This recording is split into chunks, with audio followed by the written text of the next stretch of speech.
Okay, so if you watched the short that I posted last night, this is the 6-liter turbo from an '05, my brother-in-law's truck parked outside, and you can see it's a little worse for wear. That turbine is chewed up. It also has a couple broken vanes. See, that one moves freely. And I think it's this one. Yeah. Also moves freely. But when I took this turbo apart, this chunk of valve was stuck in the vanes somewhere in there, kind of like that, and was making the vanes stick. So not only were we not spooling at maximum efficiency because the wheel is trashed, the vanes were also stuck open and would not move because of that chunk of valve. So I got a hold of an SCT X4, put a tune on it, and somehow this junk heap of a turbo still made 23 pounds of boost. I don't know, you tell me, because I'm confused. Everyone I've told so far has been confused. How did this make 5 pounds, let alone 23? So, to remedy this, Bill and I were talking, and we actually, he picked a turbo. I gave him a couple options. He picked a turbo. Stock unit, like identical to this guy here, was around 900, or we can go slightly larger. You know, you can't see it yet. We can go slightly larger with a KC Stage 1 budget turbo, not the Jetfire. Jetfire was more money. To replace this junk heap with a nice new Virgin KC Stage 1 budget turbo. If you noticed on the receipt, it said 2003. The reason that is because the stock 04 and up turbo is a 13 blade tight pattern, so it spools quickly down low, but it kind of chokes up top a little bit. The 2003, I think it's earlier, 03, 04, I don't know. There's a break there somewhere. The earlier turbos have the same size compressor, but a 10 blade turbine. Kind of see it in there. So, for those of you unfamiliar with turbos, how turbos work, the overall basic function is the fewer blades you have, 10 versus 13, the higher flow capacity you have. Now, think of the turbine and the compressor as two separate systems, because this takes air in at atmospheric pressure. This takes air in coming out of the exhaust. So it's higher pressure, a lot higher temperature, and they're symbiotic systems, but they are two separate systems. So the lower the blade count, the more space you have between the vanes. And actually, let me go grab the EcoBoost turbos and I'll show you. All right, we're back. Two more turbos have spawned out of nowhere. You can see the gap here between the blades. So this is the 3.5, this is the 2.7. Technically, the 2.7 can make more power on the top end, provided the compressor side can keep up. Now, the 2.7 wheel is a little smaller, but it's more open versus the 3.5's larger, tighter pattern wheel. So in practice, these two flow about the same, but technically the advantage goes to the 2.7. Same thing with diesel turbos. The more gap you have here, the more air, hot air, can flow through it. So you're not choking the engine near as much with fewer blades. However, that usually means that the air you're bypassing through the blades is not being used to drive the turbo. That's where VGT comes in. That's a different discussion. So, by going to the 9-blade, or sorry, they offer a 9-blade too. Going to the 10-blade with their compressor wheel should net us better top end, lower temperatures,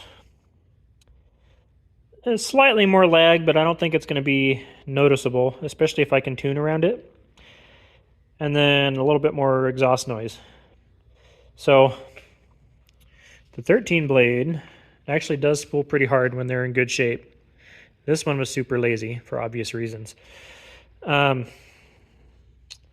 This one should pull really hard up top, but be slightly more lazy down low.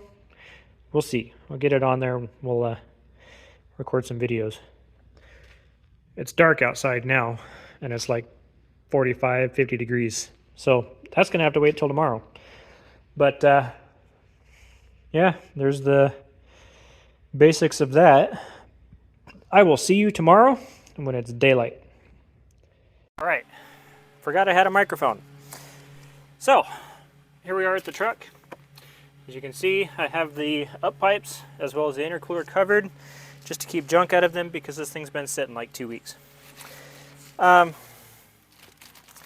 So before we put the new turbo on, there's some prep work I have to do. Mainly replacing this O-ring here, which goes on your drain tube. Keeps oil going where it's supposed to go.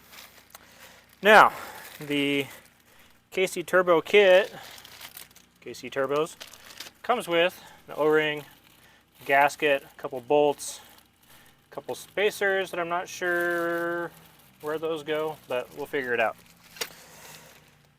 So, let's slip this new O-ring on here and pre-lube the turbo, get it out here, and go from there.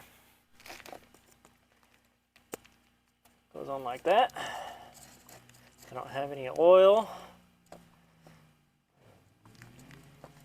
From what I was reading, that needs to be all the way forward. There goes the V-band clamp.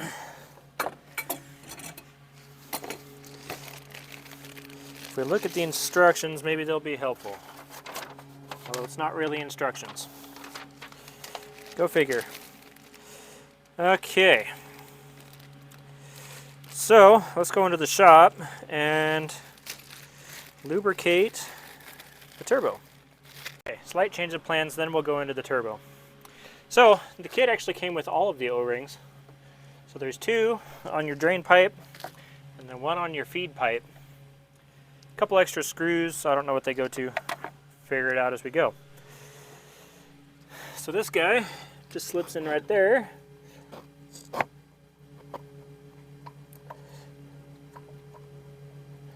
Kind of stubborn. Might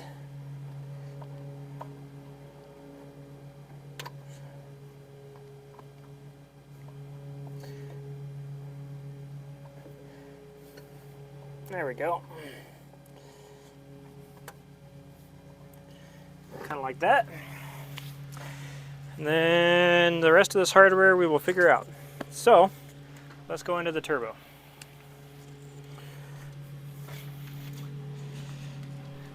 Sorry, the gimbal's a little wacky.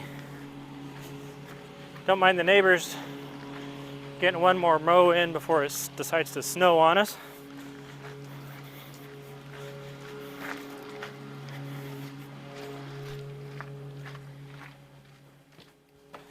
Here we are at the turbo. Turbos. Got a couple sitting here. So I'm going to actually find some oil and use the oil can for my lathe. So let me get set up for that and then I'll show you how that works. Alright, you can see my oil can there. So I put some Rotella 1540 in it, but really any engine oil you use doesn't really make a difference at this stage because you're putting like a 1/4 ounce in, 1/4 of a shot glass. So because we're on a wood table, I'm going to stuff a paper towel in there, roll this baby over.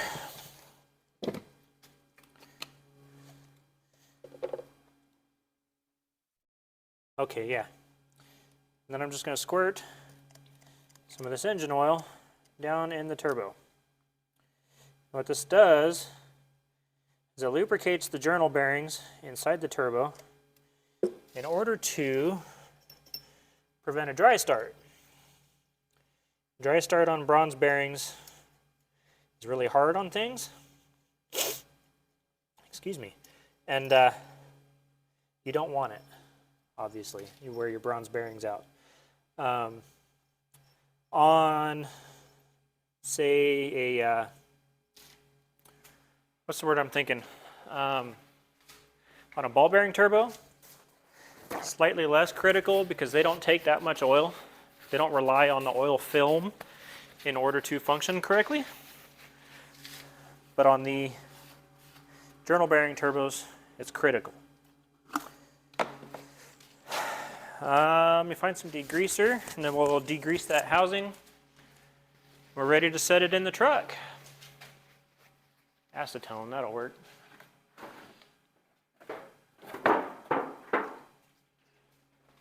You'll be seeing this can again in a couple, maybe an hour.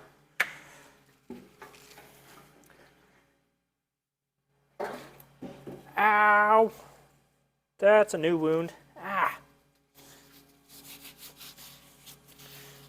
So these come shipped with shipping oil on them.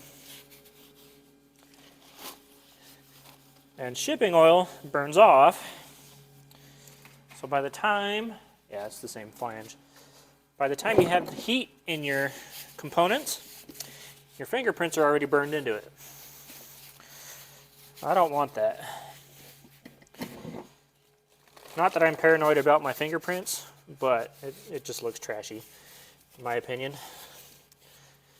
So, degrease. Make sure the sealing surfaces are all clean. We'll lug this baby out to the truck. Let's go. And we're back. Had to use both hands. There's no way around it. And I just touched the housing, but I can wipe it off. Trickiest part about this is getting this 15-pound unit underneath the, I am drawing a blank today, underneath the core support while lining up your two flanges, which I just pointed at and you can't see them. So let's turn the camera. Your two flanges here have to line up with there, as well as some screw holes. Kind of difficult. But nothing to it but to do it, as they say.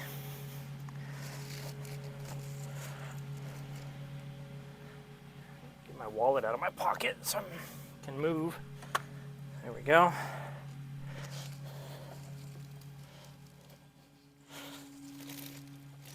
If you've ever worked on a 6-liter, or any tall truck for that matter, you would recognize this position. Climbing on top to put a part in somewhere you can't get to from the ground.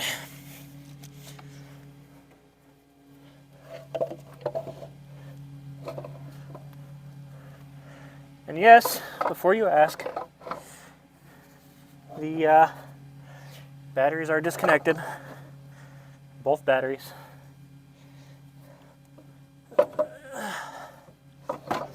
Need to go that way.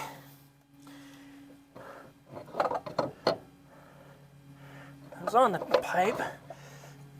What are we hitting here? Oh, caught on the down pipe.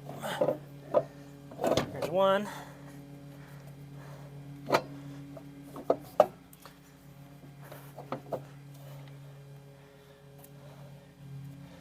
This has to rotate down. I think we're caught on that pin.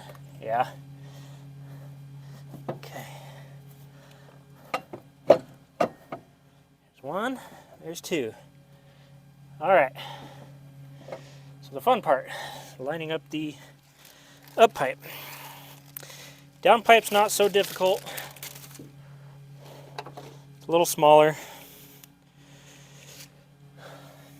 Or not smaller, easier to get to, sorry. So this guy has been mangled before, as you can see. But it goes on back here.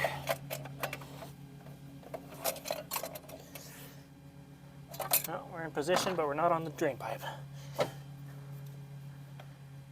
Let's remedy that.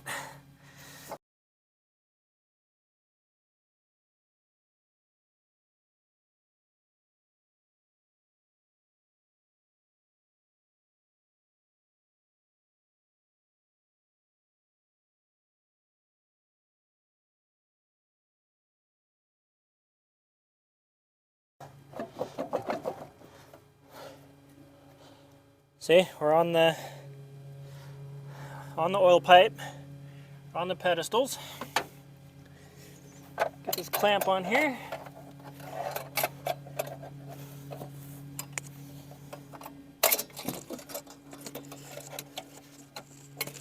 Caught on the heat shield as always. Heat shields are frustrating.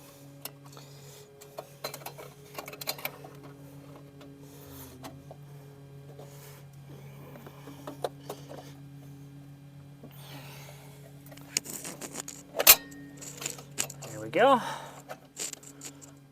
Bring that around so we can clamp it.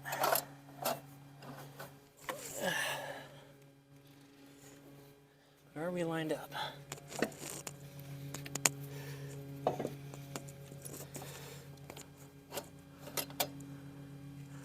think we're all right.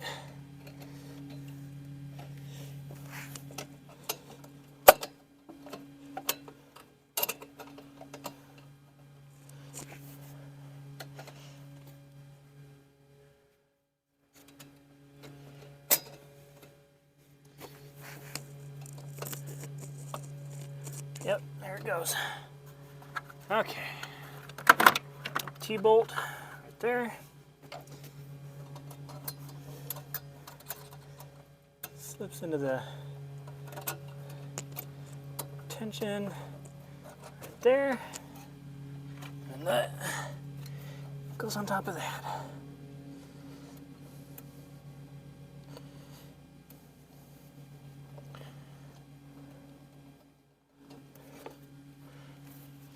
Okay, that's the hard part. The other hard part is getting this to stay up out of the way without breaking it, because I've already broken it. Without breaking it further, I'll put it that way. Okay, let me find my long 10 mil here. Right there. A ratchet.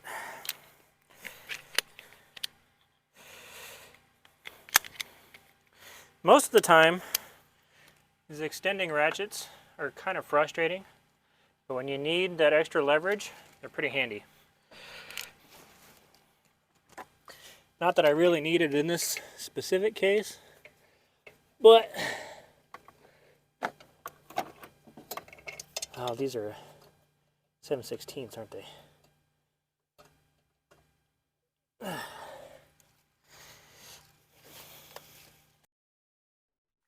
Okay, well, I was elbows deep in this 6-liter Power Stroke and realized that I had no audio recording.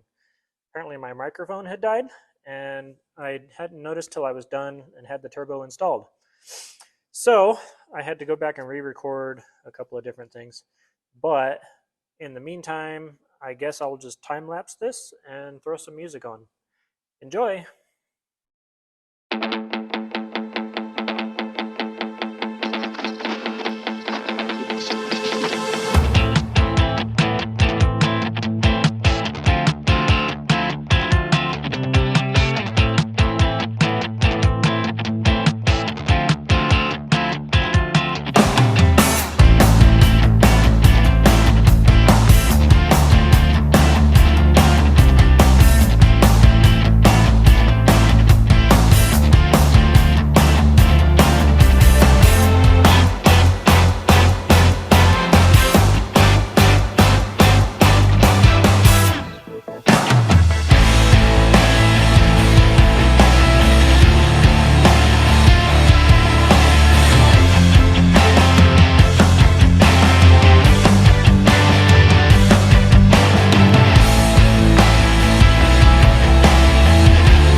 Okay, so the final step on this power stroke project is to actually undo some damage that the previous owner had done. They had the air filter clamping on this short little stub of pipe. And if you've ever installed a conical air filter, you know that doesn't work. So what I did was picked up a chunk of 4-inch, made my alignment marks. I'm going to weld that on there. Actually have something to bite down on with the air filter. In addition to messing that up, they also took the intake air temperature sensor out of the intake stream. And now it just floats around in the engine bay, and the computer has no idea what temperature the intake air is. So we're going to fix that in the process. If you've never welded aluminum before, you know how temperamental it can be. I'm a little rusty. I haven't done it in probably 2 years or so. So what I'm going to do is actually take my calipers here and make a mark that's not going to scrub off. So aluminum makes, in its natural state as a processed metal, is self-oxidizing. Obviously, all metals are, but aluminum does it rapidly, like within an hour of brushing it. And I did not realize I left the cap off of that yesterday. Oops. So in order to combat that, clean it, degrease it first, just acetone on a paper towel. Then you take a clean brush, specifically for aluminum. Don't cross-contaminate it with other metals. And you break that oxide layer.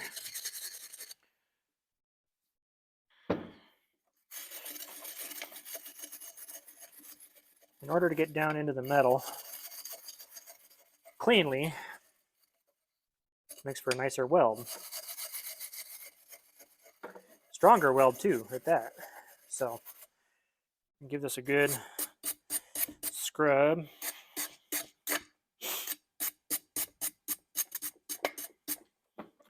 It's one side. Wipe this side down.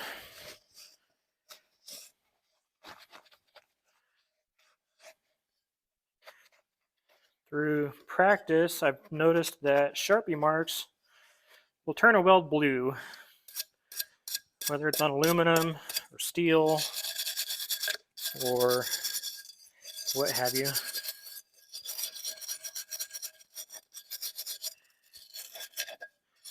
So after you're done brushing, you wipe it with the acetone again, get rid of any remaining oxides that may be hanging out on the surface.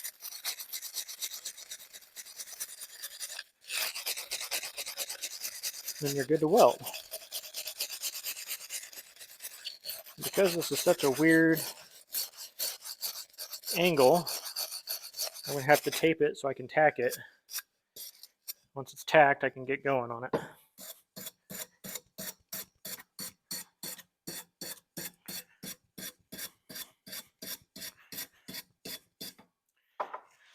So you can see the difference in color. One's shiny and bright, one's kind of matte. The matte is what you want.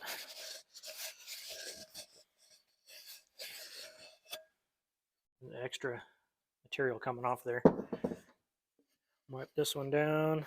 Should reinforce that notch there. Maybe find some tape. The reason you don't hear the welder right now is because it's turned off. The fan on it, because it's an import machine, runs constantly. And with the microphone, you can still kind of hear me, but it's easier to just turn it off and then turn it on when I need it. So we got one mark there. One mark right here. I'm going to take some tape, and this tape actually kind of sucks for this, but it's the only tape I have at the moment. Partially because it does that. Just breaks without warning. Puts me in a good mood. Okay. Mark number 2, right there. Probably can't see it. We'll line the marks up using the tape to hold everything in place. Come this way just a little bit. Right there.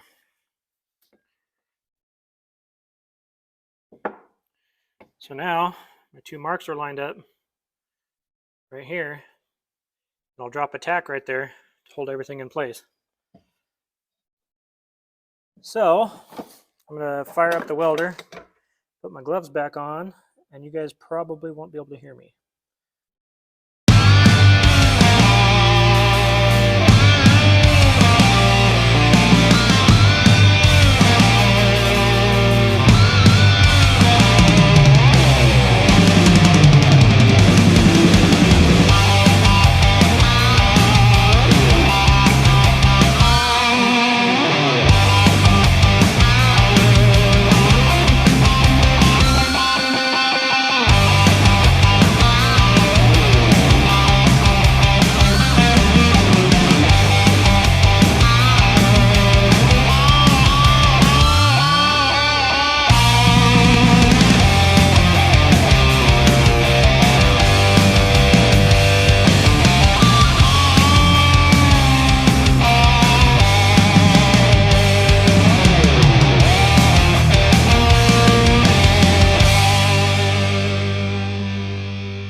So apparently both of my microphones are dead.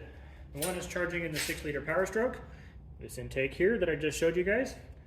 I don't know when it stopped recording audio, so I'm just gonna give you a breakdown. The previous owner that owned this truck before my brother-in-law wasn't very kind to it, as far as I can tell. They had actually chopped it off here and took the intake air temperature sensor out of the stream, so it's getting inaccurate data and it may be throwing the tune off. So after this cools, I'll probably rinse out the shavings. I'm going to poke a hole in it and then mount the intake air temperature sensor, and we'll see how that improves its drivability. Other than that, I want to thank you guys for watching. If you're new, please feel free to hit the subscribe button. I've got stuff like this going on constantly. We are at 517 currently, and we're going up in subscribers, so that's awesome. If you're a recent subscriber, thank you. I appreciate it. Check the description down below. I've got links to a couple different social media outlets, including a Discord channel. If you ever just want to stop in and BS for a bit, Discord's a good place to do it. I'm usually on there on another server doing ECU stuff. So if you need to get a hold of me, that's a good way to do it. Hit the like button on your way out. If you watched through the whole video, thank you. It's awesome. So without further delay, thanks for watching.